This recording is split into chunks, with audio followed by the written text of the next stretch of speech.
लेकिन पहले सोचो एक बात, अगर एक छोटी सी गिलहरी एक दिन सुपर हीरो बन जाए तो हाँ दोस्तों, कहानी की शुरुआत होती है 10 साल की एक बच्ची फ्लोरा से। फ्लोरा को सुपर हीरोज बहुत पसंद हैं। उसे सुपर हीरो कॉमिक्स पढ़ना बहुत अच्छा लगता है। दरअसल फ्लोरा के पापा जॉर्ज भी पहले सुपर हीरो कॉमिक्स लिखने की कोशिश कर चुके थे, लेकिन उन्हें कभी सफलता नहीं मिली। बचपन से ही जॉर्ज अपनी कहानियां फ्लोरा को सुनाते थे। इसी वजह से फ्लोरा के दिमाग में हमेशा सुपर हीरोज ही घूमते रहते हैं। लेकिन फ्लोरा को यह भी पता है कि असली दुनिया में सुपर हीरो होते नहीं। वो सोचती है कि ये दुनिया कोई कॉमिक बुक नहीं है। और सच कहें तो फ्लोरा का दिल किसी और से ज्यादा जुड़ता नहीं। ना उसके दोस्त हैं, ना ही उसे दोस्त बनाने में कोई दिलचस्पी है। उसकी पूरी दुनिया सिर्फ कॉमिक्स हैं। अब बात करें फ्लोरा की फैमिली की, तो वो अपनी माँ फिलिस के साथ रहती है। फिलिस एक रोमांस नॉवेलिस्ट है, लेकिन आजकल उन्हें लिखने का कोई नया आइडिया ही नहीं मिल रहा। असल में जब जॉर्ज को कॉमिक्स में सफलता नहीं मिली थी, तभी उन्होंने ये परिवार छोड़ दिया। अब जॉर्ज एक सुपरमार्केट में काम करते हैं और फिलिस अकेली स्ट्रगल कर रही है। पहले फिलिस इतनी अच्छी राइटर थी कि उन्हें जैक एंड रोज अवार्ड भी मिला था। हाँ, वही जैक और रोज जो टाइटैनिक फिल्म में थे। फिलिस अपनी नई किताब लिखने की पूरी कोशिश कर रही है, लेकिन उन्हें बिल्कुल पसंद नहीं आता कि फ्लोरा हमेशा कॉमिक्स में खोई रहे। मगर फ्लोरा को कॉमिक्स से अलग करना भी इतना आसान नहीं। एक दिन जब फ्लोरा अपनी माँ से बात कर रही होती है, तभी खिड़की से देखती है कि उसकी पड़ोसन मारिया का रोबोटिक वैक्यूम क्लीनर कंट्रोल से बाहर हो गया है और इधर-उधर भाग रहा है। फ्लोरा तुरंत मदद करने के लिए बाहर जाती है।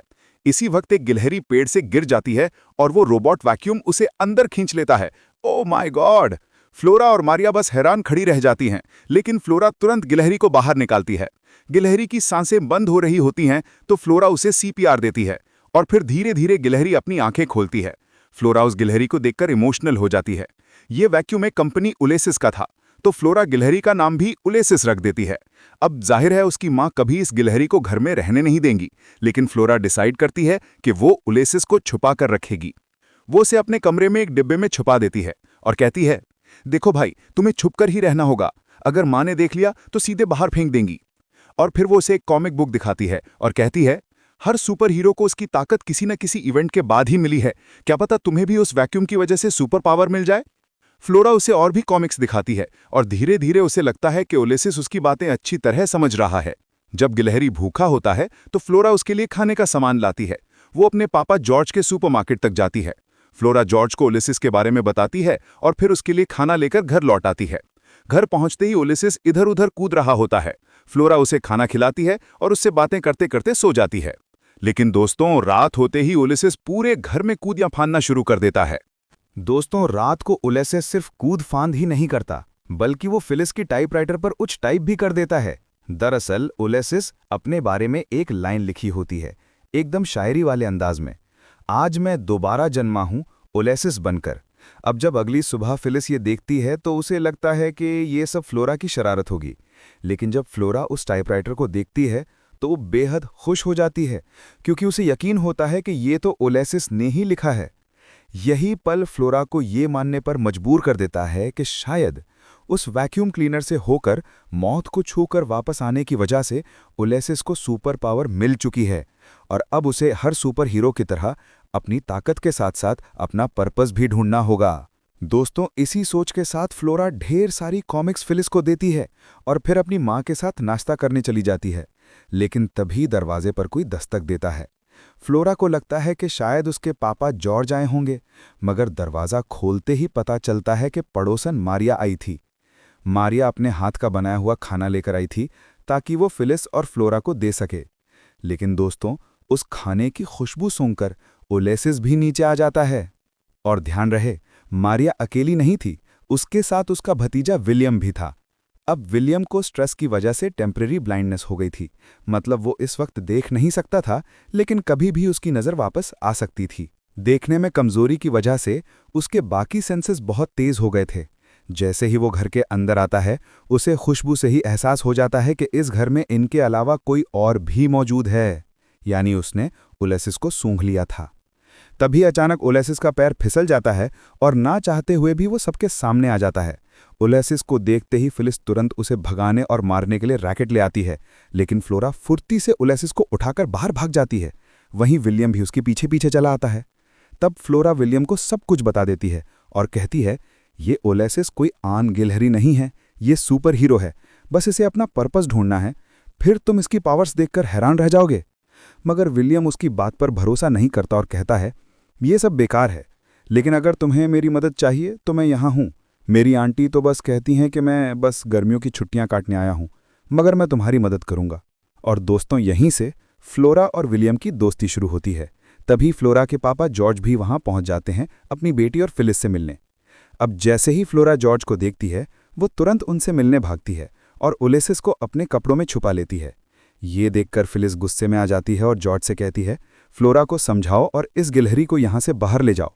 ये इंसानों में कई बीमारियां फैला सकती है। जॉर्ज भी उसकी बात मान जाते हैं और फ्लोरा को लेकर बाहर आ जाते हैं। वहाँ फ्लोरा जॉर्ज से कहती है, पापा, उलेसिस कोई आम गिलहरी नहीं है। ये कविताओं की तरह अपनी बातें लिखता है। ये सच में सुपर हीरो है। मगर जॉर्ज मुस्कुराते हुए कहते हैं, हो सकता है इस गिलहरी ने बस गलती से सही शब्द टाइप कर दिए हों, लेकिन बेटा, असली दुनिया में सुपर हीरो नहीं होते। ये मैंने समझ लिया है और तुम्हें भी समझना चाहिए। अब जॉर्ज को भूख लगी होती है तो वो नाश्ता करने रुक जाते हैं, लेकिन वो फ्लोरा से कहते हैं कि उलेसिस को साथ मत ले जाना। मगर फ्लोरा मानती नहीं और चुपके से उलेसिस को अपने साथ अंदर ले आती है। वहाँ एक वेट्रेस रीटा ऑर्डर लेने आती है और उसी दौरान उसे भी उलेसिस दिख जाता है। तभी उलेसिस अचानक तेजी से कूदता है और इधर उधर भागने लगता है। पूरा रेस्टोरेंट पैनिक में आ जाता है। लोग डर कर चिल्लाने लगते हैं, हंगामा मच जाता है। तभी एक और वेटर आता है और उलेसिस को मारने की कोशिश करता है। तो दोस्तों, जब वेटर उलेसिस को मारने की कोशिश करता है, तभी उलेसिस अचानक सुपर हीरो की तरह उड़ते हुए वहां से निकल भागता है। ये देखकर जॉर्ज भी हैरान रह जाता है। फिर वो जल्दी से फ्लोरा और उलेसिस को लेकर वहां से निकल जाता है, क्योंकि उलेसिस ने पूरा माहौल ही बदल दिया था। अब जॉर्ज को भी मानना पड़ जाता है कि हाँ, उलेसिस कोई आम गिलहरी नहीं, बल्कि सचमुच सुपर हीरो है। वो भी अपनी बेटी फ्लोरा की तरह एक्साइटेड हो जाता है, लेकिन डर ये था कि कहीं उलेसिस को चोट ना लगी हो। इसलिए जॉर्ज उसे लेकर जाता है एक एनिमल डॉक्टर यानी वेट सैंड्रा के पास, जो उसी बिल्डिंग में रहती है। लेकिन वहां पहुंचने से पहले ही एक खतरनाक बिल्ली मिस्टर क्लॉस सामने आ जाती है। ये बिल्ली बिना वजह सब पर अटैक करती है। जॉर्ज किसी तरह फ्लोरा को बचाते हुए वहां से निकाल लेता है और आखिरकार वो सैंड्रा से मिलते हैं। सैंड्रा चेक करने के बाद कहती है कि हाँ, ये बिल्कुल फिट है, इसे कोई चोट नहीं लगी। ये सुनकर सब राहत की सांस लेते हैं। अब जब उलेसिस बिल्कुल सही था, जॉर्ज उसे वापस फ्लोरा के घर लेकर आता है और कहता है, देखो, तुम्हें उलेसिस को अपनी माँ फिलिस से छुपा कर रखना होगा। घर पर मत रखना, वरना बड़ी दिक्कत होगी, कहीं और रखो। तभी फ्लोरा के दिमाग में आइडिया आता है कि वो उलेसिस को अपने ट्री हाउस में छुपाएगी। जॉर्ज फिलिस से झूठ बोल देता है कि उन्होंने उलेसिस को जंगल में छोड़ दिया है। इधर दूसरी तरफ उसी होटल में जहां उलेसिस ने हंगामा किया था, वहां एनिमल कंट्रोल से एक इंस्पेक्टर आता है, मिलर। अब मिलर रीटा से सवाल करता है उस डेविल स्क्विरल के बारे में, यानी उलेसिस। वो रीटा से कहता है कि हो सकता है इस गिलहरी को रेबीज हो, इसलिए इसे पकड़ना बहुत जरूरी है। ये सुनते ही रीटा मीडिया में जाकर कह देती है कि जिस लड़की और उसके पिता के साथ गिलहरी थी, वही सब हंगामा कर गए और उस गिलहरी को रेबीज भी है। अब मीडिया में उलेसिस की खबर फैल जाती है।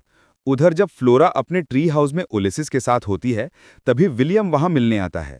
फ्लोरा उसे बताती है कि आज उलेसिस ने किस तरह सुपर हीरो जैसी हरकतें की, लेकिन विलियम उस पर भरोसा नहीं करता। तभी विलियम का पैर फिसल जाता है और वो गिरने वाला होता है। लेकिन दोस्तों, यहां कमाल हो जाता है। उलेसिस फुर्ती से उसे पकड़ लेता है और बचा लेता है। अब तो विलियम भी मानने लगता है कि उलेसिस वाकई कुछ अलग है। इसके बाद फ्लोरा और विलियम उलेसिस के लिए सुपर हीरो वाले कपड़े खरीदने निकलते हैं। लेकिन शॉप में ही उन्हें टीवी इंटरव्यू से पता चलता है कि इंस्पेक्टर मिलर और रीटा ने उलेसिस के खिलाफ पूरा केस खड़ा कर दिया है। अब मिलर उसकी तलाश में पीछे पड़ चुका है। ये सुनकर तुरंत फ्लोरा अपने पापा जॉर्ज के पास पहुंचती है। जॉर्ज भी अब उलेसिस के स्टंट के बाद बदले हुए लिखते हैं। उन्हें अब छुट्टियां भी नहीं मिल रही और वो अपनी बेटी के साथ रहना चाहते हैं। इसलिए जॉर्ज तुरंत अपनी नौकरी छोड़ देता है और फ्लोरा विलियम के साथ निकल पड़ता है उलेसिस को बचाने के मिशन पर। उधर मिलर भी हर कोशिश कर रहा है उलेसिस को ढूंढने की। सीसीटीवी से उसे जॉर्ज की कार दिखती है और नंबर देखकर वो जॉर्ज का पता लगा लेता है। अब आप सोच रहे होंगे कि आखिर ये मिलर इतनी छोटी सी गिलहरी के पीछे क्यों पड़ा है। तो दोस्तों, असली वजह यह है कि मिलर पहले बड़ी पोस्ट पर था, लेकिन एक बार पार्क में गिलहरी को काबू न कर पाने की वजह से उसे डिमोशन मिला था और तब से वो गिलहरियों से नफरत करता है। इधर जॉर्ज फ्लोरा और विलियम को लेकर अपने घर आता है ताकि वो सब उलिसिस को एनिमल कंट्रोल वालों से छुपा सकें। लेकिन तभी ठक ठक मिलर दरवाजे पर आ धमकता है, क्योंकि उसे पहले ही पता चल चुका होता है पता। जॉर्ज फौरन फ्लोरा से कहता है कि तुम ओलिसिस को लेकर सैंड्रा के पास छुप जाओ। इधर मिलर जॉर्ज से सवाल कर ही रहा होता है कि तभी अचानक वही पागल बिल्ली मिस्टर क्लॉज उस पर अटैक कर देती है। मिलर बड़ी मुश्किल से उस बिल्ली को काबू करता है और फिर उसे कैद कर लेता है। तो दोस्तों, इसी दौरान जॉर्ज ओलेसिस और दोनों बच्चों को लेकर अपनी कार से भाग रहा होता है। तभी मिलर उनको देख लेता है और ओलेसिस पर ट्रैंकुलाइजर गन से हमला करता है, लेकिन वो तीर गलती से जॉर्ज के हाथ पर लग जाता है, जिससे थोड़ी देर बाद उसका हाथ सुन पड़ जाता है। अब मिलर पीछे पीछे कार का पीछा कर रहा था और जॉर्ज का हाथ काम न करने की वजह से कार कंट्रोल नहीं हो पा रही थी। तभी ओलेसिस देखता है कि कार एक्सीडेंट होने वाली है, तो वो झट से स्टीयरिंग मोड़कर कार को बचा लेता है। उधर मिलर कार से आगे निकल जाता है और झाड़ियों बूटों की वजह से उसे जॉर्ज की कार नजर भी नहीं आती। इसके बाद फ्लोरा ओलेसिस से कहती है कि तुम मेरे ट्री हाउस चले जाओ, और जॉर्ज फ्लोरा को लेकर घर आता है। अब घर पर फिलिस थोड़ी टेंशन में थी, क्योंकि अगले दिन उसका एक बड़ा इंटरव्यू था। एक न्यूज़पेपर का जर्नलिस्ट आने वाला था। अगर इंटरव्यू अच्छा न हुआ तो अखबार में उसकी बुराई छप जाएगी और उसकी नई नॉवल पब्लिश होने से पहले ही फ्लॉप हो जाएगी।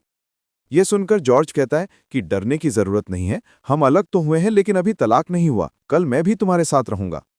डिनर के टाइम जॉर्ज हिम्मत करके फिलिस को बता देता है कि सुनो, हमने ओलेसिस को बाहर नहीं छोड़ा है, प्लीज गुस्सा मत करना, उसे घर में रहने दो। दोस्तों, इसी दौरान फ्लोरा थोड़ी देर पहले ओलेसिस को खाने पीने का सामान देकर आई थी, लेकिन ओलेसिस उन चीजों तक पहुंच नहीं पा रहा था, क्योंकि वो रस्सी से लटके बाल्टी में थी। कोशिश करते करते रस्सी कट गई और सीधा ओलेसिस धमाक से आ गिरा डिनर टेबल पर। सारा खाना बिखर गया और ऊपर से झूमर नहीं गिल गया। ये सब उसी वक्त हुआ जब जॉर्ज फिलिस को मनाने की कोशिश कर रहा था। फिर भी हैरानी की बात यह है कि फिलिस मान जाती है और कहती है कि ठीक है, ओलेसिस घर में रह सकता है। रात को जॉर्ज फ्लोरा से कहता है कि बेटा, मैं तुम्हारी मम्मी को तलाक नहीं दूंगा। अगले दिन जब अखबार वाला जर्नलिस्ट फिलिस का इंटरव्यू लेने आता है, तो वो टाइपराइटर पर कुछ पंक्तियां देखता है, जो दरअसल ओलेसिस ने लिखी होती हैं और वो किसी कविता जैसी लग रही थी।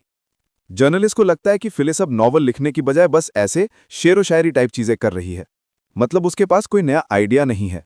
ये सोचकर जर्नलिस्ट तुरंत वहां से चला जाता है। जॉर्ज फिलिस को समझाने की कोशिश करता है, लेकिन फिलिस पूरी तरह टूट जाती है और गुस्से में कह देती है कि जॉर्ज, तुम मेरे घर से चले जाओ। अब जॉर्ज जब अपने घर जाता है तो वहां मिलर पहले से इंतजार कर रहा होता है, लेकिन जॉर्ज चालाकी से अपने घर की बजाय सैंड्रा की घर चला जाता है। वहां वो पूरी कहानी बताता है। सैंड्रा उसे समझाती है कि रिश्तों में कभी कभी छोटे छोटे गुड बाय आते हैं, इसमें कोई बुराई नहीं, लेकिन रिश्ता तब टूटता है जब हम लौटना ही भूल जाते हैं। जॉर्ज, तुम लौटना मत भूलना। अगले दिन अखबार में फिलिस और जॉर्ज की तस्वीर छपती है। उसमें लिखा होता है कि फिलिस के पास कोई नया आइडिया नहीं है। मिलर भी ये आर्टिकल देख लेता और तुरंत ओलेसिस को पकड़ने निकल पड़ता है। इधर फिलिस को लगता है कि यह सब मुसीबत ओलेसिस की वजह से आई है, इसीलिए वो उसे एक डिब्बे में बंद कर जंगल में छोड़ने निकलती है। लेकिन जब फ्लोरा को यह पता चलता है तो वो विलियम को साथ लेकर उसे रोकने दौड़ पड़ती है। उधर जॉर्ज भी फिलिस से मिलने के लिए घर से निकल जाता है। फिर हम देखते हैं कि फिलिस ओलेसिस को जंगल में छोड़ने वाली होती है। तभी ओलेसिस उसे एक कैंडी देता है और फ्लोरा के लिए कुछ लिखकर भी थमाता है। ये देखकर फिलिस रो पड़ती है और उसका दिल बदल जाता है। वो ओलेसिस को जंगल में छोड़ने के बजाय वापस ले आती है। दूसरी तरफ विलियम और फ्लोरा भारी बारिश में फंस जाते हैं। बारिश से बचने के लिए दोनों एक बंद पड़े वाटर पार्क में छिप जाते हैं। वहां फ्लोरा विलियम को बताती है कि जब ये वाटर पार्क खुला रहता था तब पापा मुझे और मम्मी को यहां लाया करते थे और तब हम बहुत खुश रहते थे। ये सुनकर विलियम पूछता है कि तो तुम अपनी मम्मी को कैसे रोकोगी? तभी फ्लोरा अपनी मम्मी का सबसे बड़ा अवार्ड दिखाती है, जैक एंड रोज प्राइज। तो दोस्तों, अब फ्लोरा अपनी मम्मी का जैक एंड रोज अवार्ड उठाती है और कहती है, मैं इस अवार्ड को हॉस्टेज बना लूंगी ताकि उलिसिस को बचा सकूं। तभी विलियम भी फ्लोरा से दिल की बात कहता है कि मुझे भी अपने पापा की बहुत याद आती है, लेकिन अब वो इस दुनिया में नहीं है। गुस्से में मैंने अपनी माँ के नए बॉयफ्रेंड की कार झील में गिरा दी थी, इसलिए मम्मी ने मुझे यहाँ भेज दिया। अब दोस्तों, जॉर्ज भी वहाँ फिलिस से मिलता है और माफ़ी मांगते हुए कहता है कि मैं अब कहीं नहीं जाऊँगा, हमेशा तुम्हारे साथ रहूँगा। तभी फिलिस जॉर्ज को उलिसिस का लिखा हुआ एक खत दिखाती है। उसमें लिखा होता है, फ्लोरा, अगर तुम्हें सब कुछ चाहिए तो इस दुनिया को गिलहरी की नज़र से देखो और छोटी छोटी चीज़ों में खुश रहो। इसी दौरान फ्लोरा भी वहाँ पहुँचती है और अपनी मम्मी से कहती है, अगर आपने मुझे उलिसिस नहीं दिया तो मैं ये अवार्ड पानी में फेंक दूंगी। और दोस्तों, जैसे ही फ्लोरा कहती है वो ट्रॉफी उसके हाथ से छूटकर पानी में गिर जाती है और ठीक टाइटैनिक फिल्म की तरह जैक फिर डूब जाता है और रोज ऊपर तैरती रहती है। लेकिन फिलिस कुछ नहीं कहती और आखिरकार उलिसिस को फ्लोरा के हवाले कर देती है। दोस्तों, जैसे ये लोग उलिसिस को लेकर निकल रहे होते हैं, अचानक मिलर आता है और दूर से ट्रैंकुलाइजर फेंककर उलिसिस को बेहोश कर देता है। बेचारा जॉर्ज बहुत कोशिश करता है, लेकिन इस बार मिलर सफल हो जाता है और कहता है, इस गिलहरी की पूरी जांच होगी, इसका दिमागी ऊतक ब्रेन टिश्यू टेस्ट किया जाएगा ताकि पता चले कहीं से रेबीज तो नहीं। ये सुनकर फ्लोरा रोने लगती है, लेकिन जॉर्ज उसे हिम्मत देता है। बेटा, अभी हम हारे नहीं हैं, अब हम सब मिलकर सुपर हीरो टीम की तरह उलिसिस को बचाएंगे, जैसे अवेंजर्स। अब सैंड्रा भी उनकी मदद करती है। वो उन्हें कार में छुपाकर एनिमल कंट्रोल के हेडक्वार्टर में ले जाती है। वहाँ ये सब लोग चोरी चुप के अंदर घुसते हैं और उलिसिस को ढूंढने लगते हैं, लेकिन इसी दौरान मिलर उन्हें देख लेता है। अब बचने के लिए वो लोग सारे जानवर, गिलहरी, कुत्ते, बिल्ली, सबको आज़ाद कर देते हैं। यही वो पल होता है जब विलियम की नज़र वापस आ जाती है और वो खुशी से चिल्ला उठता है। लेकिन दोस्तों, तभी वहाँ मिस्टर क्लॉज भी छूट जाती है और मिलर पर हमला कर देती है। जॉर्ज तुरंत उलिसिस को फ्लोरा और बाकियों के हवाले करता है, उन्हें दूसरी तरफ से निकाल देता है। खुद मिलर को रोकने के लिए रुक जाता है। अब छत पर मिलर जॉर्ज का पीछा करता है और उस पर कई ट्रैंकुलाइजर मार देता है, जिससे जॉर्ज का पूरा शरीर सुन्न हो जाता है और वो गिर नहीं वाला होता है। लेकिन तभी दोस्तों, असली करिश्मा होता है। उलिसिस उड़कर आता है और जॉर्ज को बचा लेता है। अब सबको यकीन हो जाता है कि हाँ, उलिसिस वाकई में एक सुपर हीरो है। फ्लोरा को अपने उलिसिस पर बहुत गर्व होता है। इसके बाद सब लोग सैंड्रा की कार लेकर उलिसिस को जंगल में छोड़ने आते हैं, जहां बहुत सारी गिलहरियां होती हैं। फ्लोरा उलिसिस से कहती है, अब तुम्हें अपना मकसद ढूंढना होगा, लोगों की मदद करनी होगी, क्योंकि तुम्हारी वजह से ही मम्मी पापा फिर से एक हो पाए हैं। हम तुम्हें कभी नहीं भूलेंगे। ये कहकर फ्लोरा उसे विदा करती है और उलिसिस बाकी गिलहरियों में खो जाता है। उधर मिलर भी उसे पकड़ने आता है, लेकिन इतनी सारी गिलहरियों में वो उलिसिस को कभी नहीं ढूंढ पाता और आखिरकार खाली हाथ लौट जाता है। आखिर में हम देखते हैं कि जॉर्ज, फ्लोरा और फ्लिस तीनों मिलकर एक कॉमिक बुक लिखते हैं, जिसमें उनकी फैमिली और उलिसिस की पूरी एडवेंचर स्टोरी होती है। वहीं मिलर अब रीटा के साथ होता है और दोनों एक दूसरे को पसंद करने लगते हैं और रीटा ने मिस्टर क्लॉज को अपना पालतू बना लिया होता है। तो दोस्तों, इस तरह फ्लोरा और उलिसिस की ये कहानी खत्म होती है। ये बच्चों के लिए बनी मूवी है, लेकिन सच कहूं तो कभी कभी ऐसी फिल्में बड़ों को भी जरूर देखनी चाहिए। तो कैसा लगा आपको ये मूवी एक्सप्लेन? कमेंट में जरूर बताइएगा। मिलते हैं अगली वीडियो में। अपना ख्याल रखिएगा।